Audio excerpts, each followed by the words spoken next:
Welcome, Main Street stock investors, to Market Talk Monday on the Paul Mampilly YouTube channel, the home of bold, profit, strong hands nation. I'm Amber Lancaster here with our trusty mascot, Alex. Thanks for tuning in. And today, as you can see, Paul is joining us to give his insights on current market activity and tell us why he's still very bullish on America 2.0 and the fourth industrial revolution stocks. Plus, we have a treat for you. He'll answer some great questions that we received via Twitter and our general email inbox for this market talk. Also, please stay tuned as I'll show you not one, not two, but three major reasons why our America 2.0 forecast is strong with upward gains ahead. So hello, Paul. Good to see you. As always, thanks for being here today. Thanks, Amber. Thank you for having me on. Want to say that Market Talk, I think really is incredible. You've done an amazing job, and thank you so much. And we have to thank Alex back there for being on. Alex is, I think he's the reason why people definitely when I'm on come to watch. Just talking about what is going on, Amber, you know that there's been a crash. Yeah. Our amazing, incredible colleague, Ian Dyer, and we covered this in the Ian cast on Friday. So please, folks, go check into that. We covered all the reasons that are out there, and we'll kind of cover some of it, right, Amber, with the questions. I believe some of those, you ran them by me, and it's covered in there. However, let's just talk a little bit, Amber, about what we see likely to happen in 2021. Sure. And what is going to unfold in our judgment. Now, nothing happens in a straight line. However, when you go and look at what unfolded after the crash in March of 2020, essentially it's been really a straight line up. There have been maybe one or two small interruptions that have been there. And many stocks, Amber, have gone up hundreds of percent, even thousands of percent. And it is completely normal for some amount of profit taking to happen. And when that happens, it includes people that belong to large asset management companies that are selling hundreds of millions of dollars to take profits and to raise cash. And I can say that I believe that some of this is actually going to help us, Amber, which is that they are selling stocks like Apple and Microsoft, these big multi-trillion-dollar companies. And where are they putting it? Well, they're putting it into America 2.0 companies. They're putting it into fourth industrial revolution companies. And we've been bringing up this example again and again. Apple on the high side is a $2.2 trillion company. I'm going to repeat that, Amber, a $2.2 trillion company.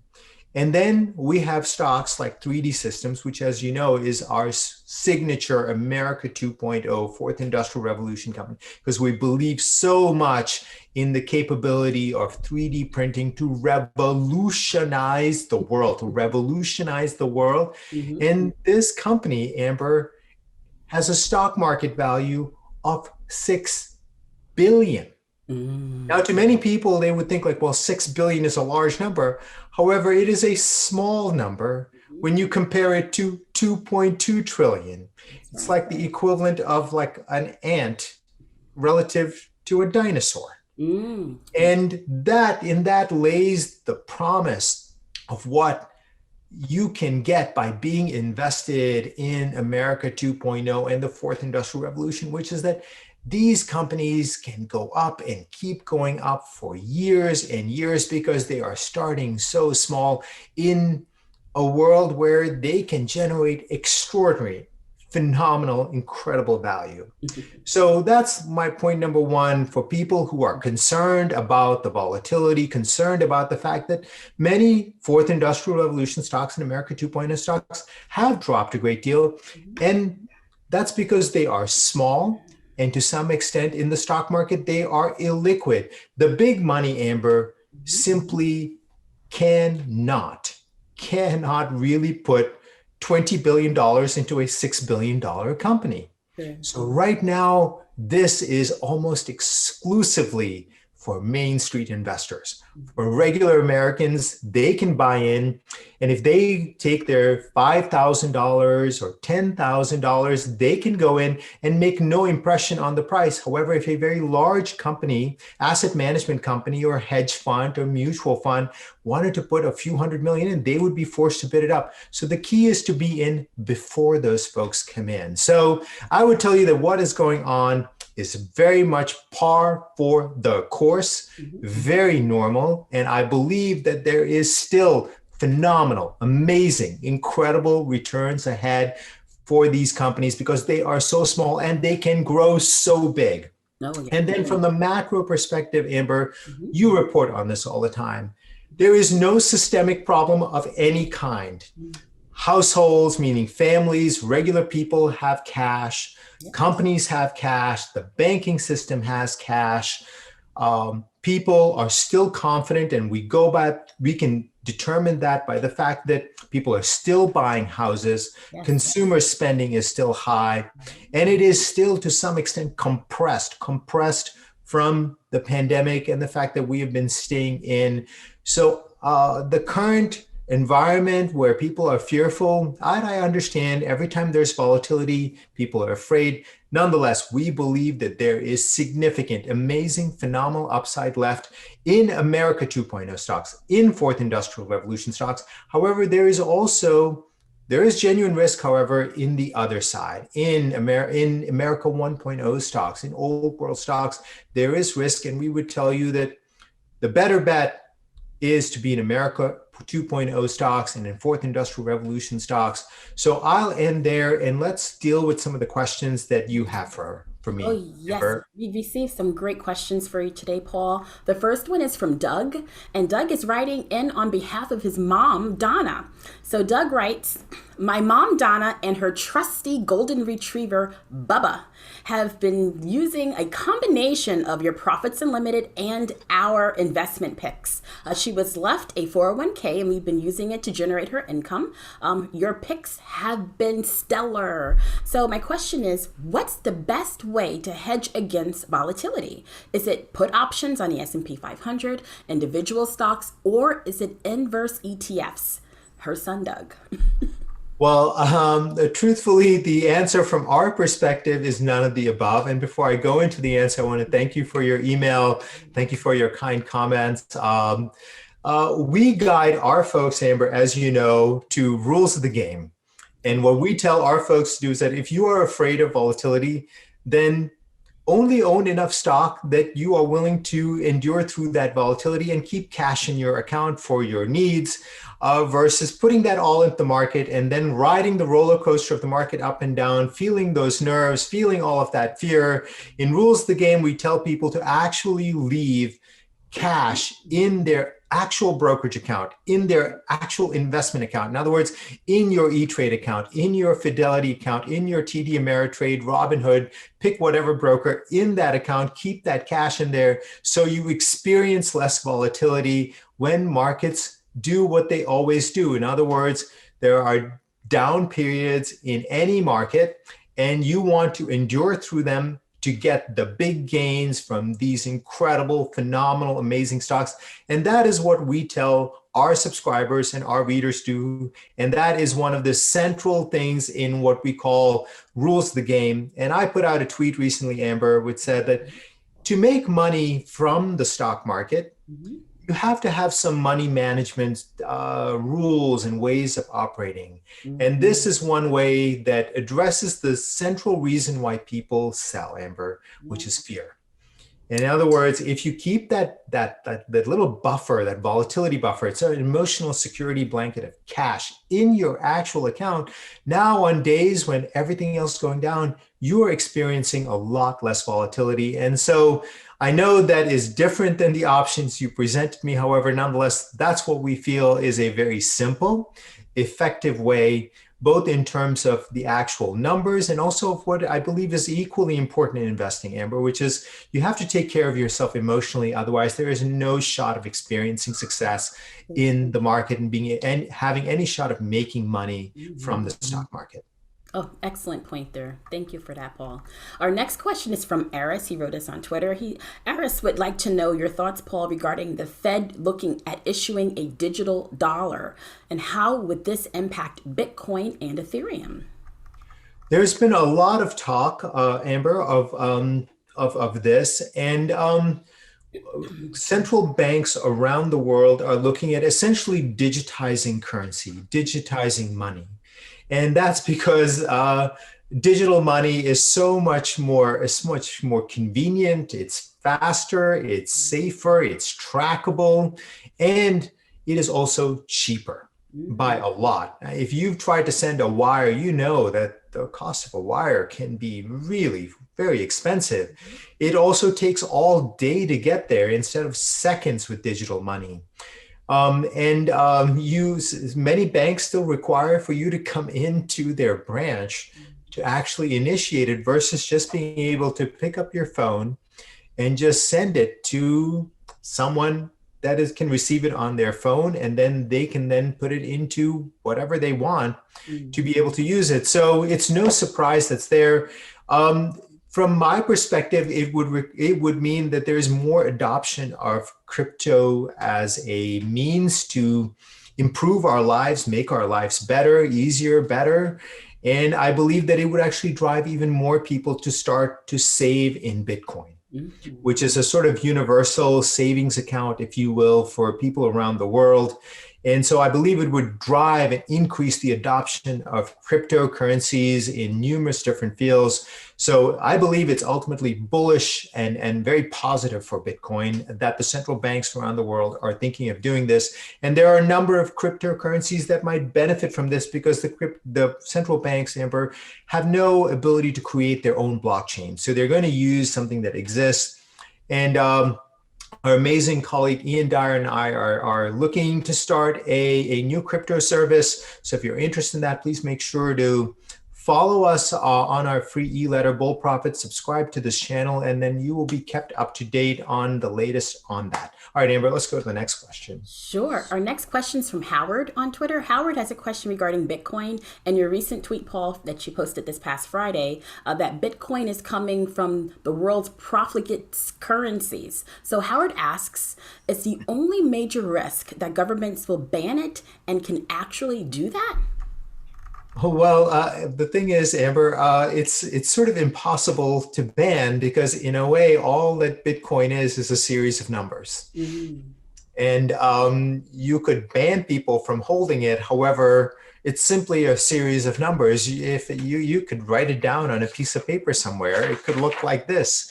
No one would know that you owned it or not. To the extent that people around the world recognize it as having value, it would be, at least in the way that I'm thinking, impossible to ban. They could ban the trading of it. They could certainly ban people exchanging it. However, it would be impossible to ban because it exists in no single place. It has no issuer. It has no controlling authority. And that is its elegance and its beauty and its uniqueness. So it would be sort of impossible to do that.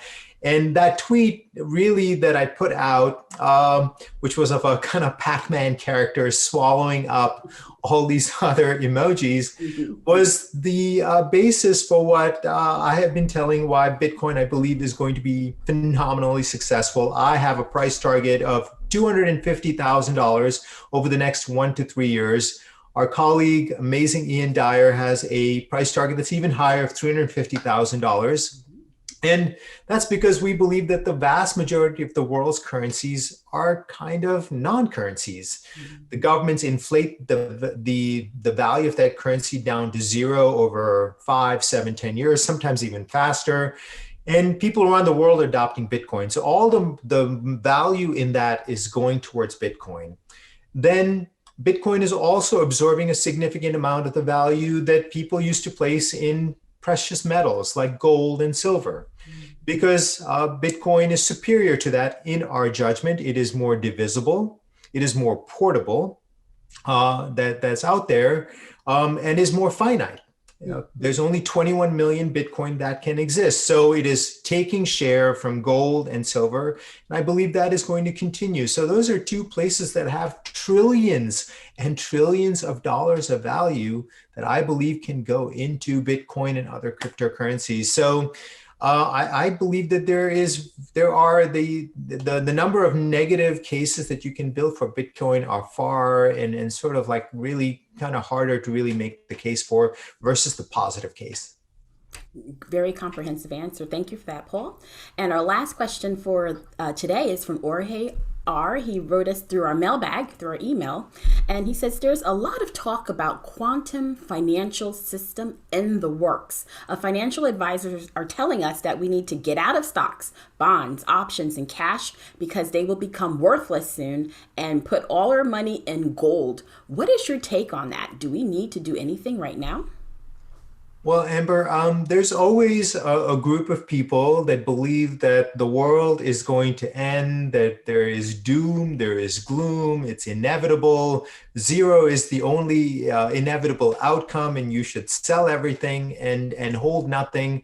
We disagree with that. We are bullish, optimistic, positive on America 2.0 stocks, on Fourth Industrial Revolution stocks, on Bitcoin, on cryptocurrencies, on the extraordinary, incredible, phenomenal technological megatrends, artificial intelligence, blockchain, Internet of Things. We've got precision medicine in the healthcare industry. We've got a complete transition from unsustainable energies to sustainable energy. Then there's 3D printing. There are so many extraordinary things to be bullish, optimistic, positive on. So I have no idea necessarily what the basis of these very pessimistic thoughts are. And unless we can only represent our viewpoint, we are BOP,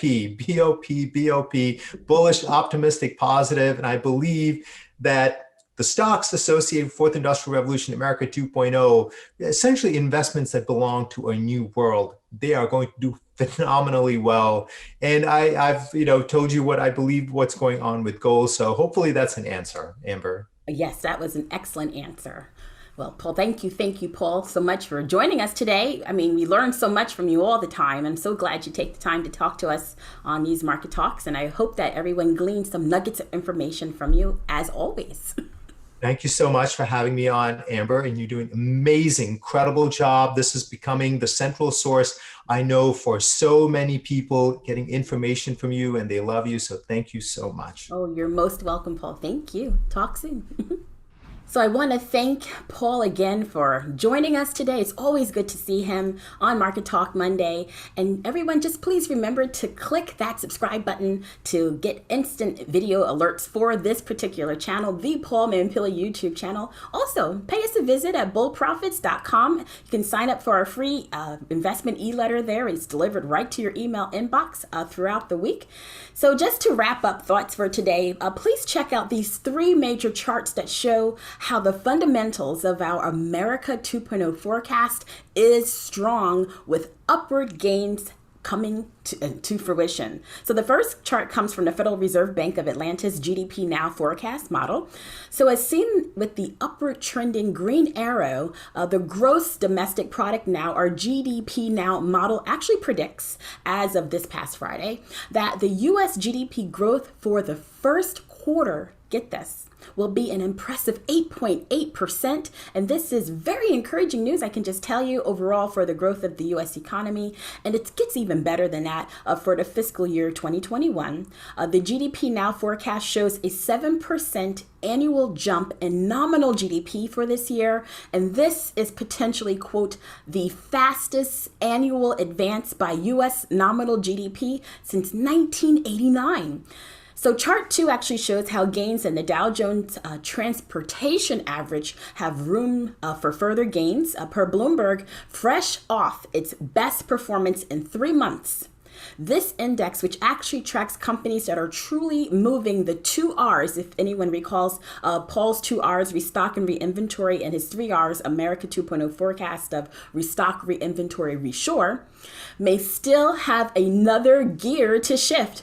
Quote, the 20 component index of airlines, of rail operators, truckers, and package delivery stocks seen by many investors as a barometer of economic activity is trading at the highest level against its benchmark since September 2018.